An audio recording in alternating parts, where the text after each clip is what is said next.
के मेहंदी हथेली पर सजवनी, दिलवा के हर धड़कन तोहरे संग बंधवनी।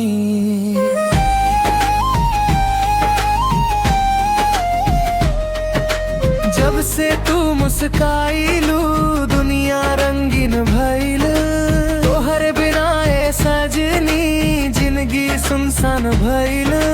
चांद जैसन मुखड़ा नयनवा कतिलबा, तोहरे प्यार में डूबल ई दिलवा पागल बा। सपना में रोज आवेलू हंस के गले लगावेलू, रोरा बिना अब तो एक पल ना बीतालू। तोहरे नाम के मेहंदी दिलवा में बस गई, रौरा प्यार के रंगवा सांस सांस में घुल गई।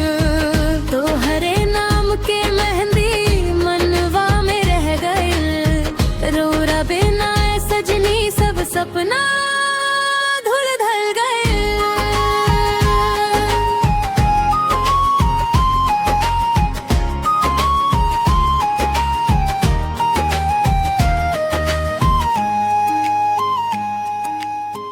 बरखा के बूंद जैसन प्यार बरसावेलू, टूटल मनवा के फेर से हंसावेलू।